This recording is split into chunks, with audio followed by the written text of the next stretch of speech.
تو ڈاکٹر صاحب اب ہم لوگوں کو بہت لوگ جو ہیں وہ یہ انٹرسٹ ظاہر کر رہے ہیں کہ they also want to do independent recruitment.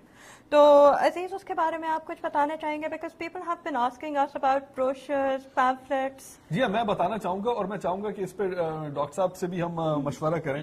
Sir basically ہو یہ رہا ہے کہ بہت سارے لوگ ہیں وہ اتنے ایکسائٹیڈ ہیں, وہ چاہ رہے ہیں کہ وہ پرنٹ آؤٹس نکال کے اپنے محلوں میں اپنی گلیوں میں تقسیم کریں اور اس سے وہ جو ہے وہ کلیننگ ٹیمز بنائیں جو ایونچولی پھر ان کو WWF جو ہے وہ گائیڈ کرے کہ کس جگہ پہ سب سے زیادہ وہ ہوتی ہے. تو ہمارے آپس میں جو ہم لوگ آئیڈیاز ایکسچینج کیے تھے, ہم نے یہ سوچا تھا کہ ایک ریکروٹنگ بینر جو ہے وہ اس ویب سائٹ پہ لگا دیا جائے اور WWF کی ویب سائٹ پہ بھی لگا دیا جائے تاکہ لوگ جو ہیں وہ اس کو پرنٹ آؤٹ کر کے اس کو جو ہے وہ تقسیم کر سکیں. بٹ ریکروٹمنٹ کے حوالے سے اگر آپ کے پاس بھی کوئی آئیڈیاز ہیں تو please we definitely love to hear them. جی اس میں بیسیکلی تو یہ ہے کہ انشاءاللہ نیکسٹ ویک اس کی جو پلاننگ پروسیس ہے اس میں ہمارے بہت سارے کولیگ جو ہیں وہ ناٹ اویلیبل, تو ڈیسائڈیڈ کہ ایک نیشنل لیول پہ کیمپین ہوگی اور اس کو ہم انٹرنیشنل لیول پہ لے کر جانا چاہیں گے, اور لیکن اس کے لیے ہی بڑی ریگولرس اور ڈیٹیل پلاننگ کی ضرورت ہے. اس میں ہمیں کلیکشن کے ساتھ ساتھ یہ دیکھنا ہے کہ گورنمنٹ اس قسم کے اسٹیک ہولڈر ہمارے ساتھ ہونے چاہیے, جیسے گورنمنٹ, میونسپل کارپوریشن, جو مختلف ٹاؤنز ہیں ان کی جو کمیٹیز ہیں, پھر یہ کہ جو بھی آپ نے گاربیج اکٹھا کرنا ہے اس کا الٹیمیٹ جو ہے وہ ڈیسٹنی کیا ہوگی, اس کو کہاں پہ لے کر جانا ہے, ڈسپوز آف کہاں پہ کرنا ہے.